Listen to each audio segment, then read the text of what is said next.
तो बच्चों, कैसे आप सभी। आज के इस लेक्चर में मैं आप सभी लोगों को बताऊंगा कक्षा 10 का पाठ्यक्रम। हर एक पॉइंट को, हर एक शब्द को समझते हुए हम चलेंगे। कोई भी बच्चा बीच क्लास से नहीं भगेगा, नहीं तो फिर कुछ भी नहीं समझ में आएगा। इस बात को जहन में, ध्यान में, मन में बैठा लेना है। तो देखते हैं पहले पूर्णांक कितने का। देखो, जो बहुविकल्पी क्वेश्चन होते हैं उनका पूर्णांक 20, कितना 20 का होता है। खंड आ है, इसमें हम देखेंगे 20 जो पूर्णांक है, 20 का जो पूर्णांक है उसमें क्या क्या हमसे पूछा जा सकता है। जैसे पहला है हिंदी गद्य के विकास का संक्षिप्त परिचय, शुक्ल युग तथा शुक्लोत्तर युग से आएगा। इसके बाद पद्य से, एक गद्य से और एक पद्य से के विकास का संक्षिप्त परिचय रीतिकाल एवं आधुनिक काल से भी क्वेश्चन आएगा। नंबर तीसरा है काव्य सौंदर्य के तत्व से।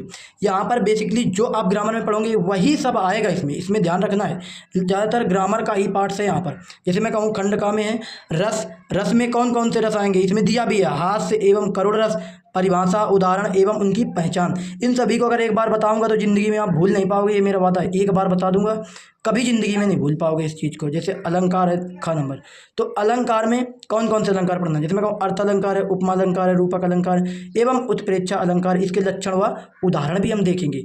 बेसिकली ऐसे ही छंद में सोटा छंद है, रोला छंद है, इनके लक्षण व एग्जाम्पल सभी को हम इस वीडियो पर कंप्लीट करेंगे।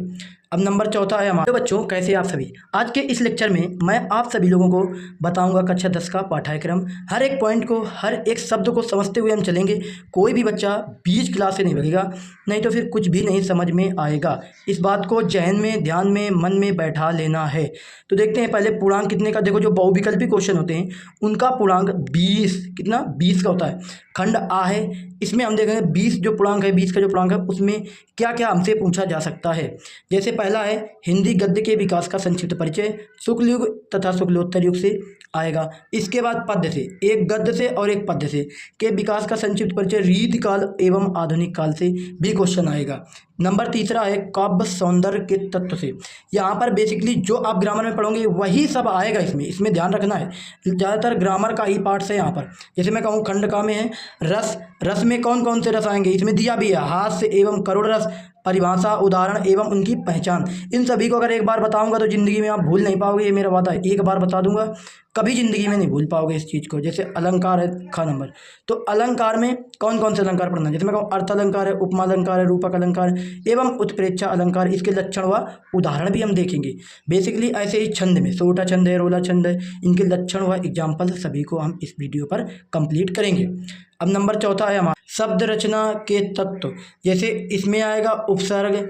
उपसर्ग में ये जो उपसर्ग सभी हैं इनको मैं एक बार ज़रूर समझाऊंगा और आप लोगों को कभी भूलोगे नहीं। और ये सारी क्लासें जो मैं दूंगा, दे रहा हूँ, सभी क्लासें फ्री होंगी, कोई भी एक भी क्लास पेड नहीं होगी। और सभी क्लासें कहीं ना कहीं आप मुझसे पढ़ लोगे तो कंपटीशन तक के क्वेश्चन सॉल्व कर सकते हो, इस बात की मैं गारंटी लेता हूँ। अब नंबर खा में है समास। समास में जितने भी समास होते हैं उनको देखेंगे, तत्सम तद्भव को देखेंगे, पर्यायवाची को देखेंगे, संस्कृत व्याकरण, सर्वनाम, तद युष्मत् के शब्द, ये सभी वाक्य स्वरूप देखेंगे, वाच्य देखेंगे, वाच्य प्रयोग, वाच्य परिवर्तन। वेरी वेरी इजी है, सबसे इजी चैप्टर है ये। इसके बाद पद परिचय, विकारी एवं अविकारी से देखेंगे। अब हम चलते हैं खंडवा में। बेसिकली खंडवा होता है ये, इसको अगर हम मोटे शब्दों में बोलें तो ये होगी हमारी लिखित परीक्षा। खंडवा हमारा क्या है, वर्णानुक्रम है। इसका पूर्णांक पूछो तो पूर्णांक इसका 50 का पूर्णांक होता है। यहीं पर अगर हम क्वेश्चनों की बारी के कहाँ कहाँ से पूछा जाएगा तो गद्य हेतु निर्धारण पाठ है, जो गद्यांश से क्वेश्चन आएगा। गद्यांश और पद्यांश से यहाँ पर दो दो दे रहा है, तो गद्यांश पद्यांश से आपको अब चाहे जितने भी क्वेश्चन आ जाएं, ये मत पढ़ना कि दो दो आएंगे, तीन तीन आएंगे। आपको जो टॉपिक मैं पढ़ा दूंगा उससे दुनिया भर का कोई भी क्वेश्चन बन जाए, बचेगा नहीं उससे। ऐसे तीसरा है संस्कृत गद्यांश और पद्यांश, इनका भी अनुवाद करना है। और पांचवा है निर्धारित खंड काव्य से जो कथानक चरित्र चित्रण होता है तथा उनके तथ्य आधारित प्रश्न, इनको भी हम देखेंगे। बड़ी तबीयत से कंप्लीट करेंगे इन सभी को। नंबर छठवां है निर्धारित गद्य खंड के पाठ्य वस्तु से संबंधित लेखकों का जीवन परिचय एवं उनकी जो प्रमुख रचनाएं हैं उनको देखेंगे। गद्य मतलब सीधी सी बात है, यहाँ पर गद्य और पद्य दोनों के ही रचनाकारों की रचनाएं, जीवन परिचय, उनका जीवन परिचय को भी कंप्लीट करेंगे हम। ऐसे ही सातवां है संस्कृत खंड के पाठ्य वस्तु के जो कंठस्थ एवं श्लोक प्रश्न पत्र में जो प्रश्न पत्र में ना आया हो उसका एक पत्र लेखन लिखते हैं, अगर बोलेगा वो हमको पत्र लेखन लिखना होगा, उसको भी मैं कंप्लीट करवा दूंगा। ऐसे ही ये पत्र लेखन सब ये फ्री में क्लासें होंगी और इनका कंटेंट जब मैं पढ़ाऊंगा तो आप खुद ही देखना।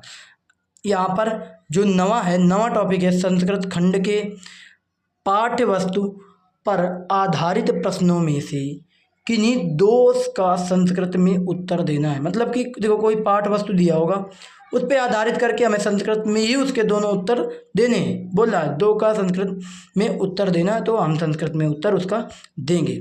बेसिकली अब जो हमारा है नेक्स्ट जो पैरा है, तो उसमें क्या बोल रहा है 10वें में निबंध रचना वैज्ञानिक सामाजिक और धार्मिक सांस्कृतिक आर्थिक और समस्याएं एवं जनसंख्या स्वास्थ्य शिक्षा पर्यावरण यातायात के नियमों पर आधारित विषय पर पूछा जाएगा। अब हम देखते हैं खंड यहाँ पर मित्रता किसकी है, ये किसकी है, रामचंद्र शुक्ल जी की, ममता जयशंकर प्रसाद जी की है, भारतीय संस्कृत डॉक्टर राजेंद्र प्रसाद जी की, अजंता भगवत शरण उपाध्याय जी की है। ऐसे क्या लिखी, पद्मलाल पुन्नालाल बख्शी जी, ईर्ष्या तू ना गई मेरे मन से, रामधारी सिंह दिनकर की है। ये सभी इनकी रचनाएं हैं, बेसिकली यहाँ ध्यान से रखना। और ये सभी लेसन्स हैं, ये इनके रचनाकार हैं और ये चैप्टर्स नेम है, चैप्टर्स नेम जो गद्य में हमें पढ़ना है बेसिकली यहाँ पर। अब हम देखें खंड खा में जो काव्य हेतु से हैं, सूरदास जी की है, जैसे ये पद है, तुलसीदास जी की, रसखान की, बिहारी लाल की और राम नरेश त्रिपाठी व मैथिली शरण जी की ये रचनाएं हैं। अब हम नेक्स्ट पैरा पर चलते हैं। अब हम देखेंगे महादेवी वर्मा का, जो महादेवी वर्मा की कुछ चुनिंदा ही, मैं देखो इनकी चुनिंदा ही तुमको रचनाएं दूंगा एक ही लेक्चर में, लगभग 1 से 2 लेक्चर लगेंगे, पूरी रचनाएं गारंटी से वहाँ से ऊपर नहीं जाएगी, ये आप लोगों के आपके भाई का वादा है। महादेवी वर्मा, ऐसे सुमित्रानंद पंत, माखनलाल चतुर्वेदी, सुभद्रा कुमारी चौहान, अशोक वाजपेयी जी की और श्याम नारायण पांडे व केदारनाथ सिंह की। ये एक संस्कृत हेतु हमारे लिए श्लोक, इसको खंड का करके आएगा, इसको जरूर समझना है। देखो ये तो मैं नहीं पढ़ा सकता संस्कृत में, संस्कृत मुझको आती नहीं है, बिल्कुल दिक्कत नहीं लेना मेरे होते हुए। अगर तुम्हें दिक्कत हो रही तो फिर बहुत ही दिक्कत की बात है भाई। ऐसे ही मुक्तिबोध, अशोक कुमार अग्रवाल, ये सभी तुमको लिखने आएगा पैरा में, तो ये सभी पेपर में आएगा और इनके अच्छे खासे नंबर, फ्री के नंबर आप ले सकते हैं हम लोग, ठीक है ना।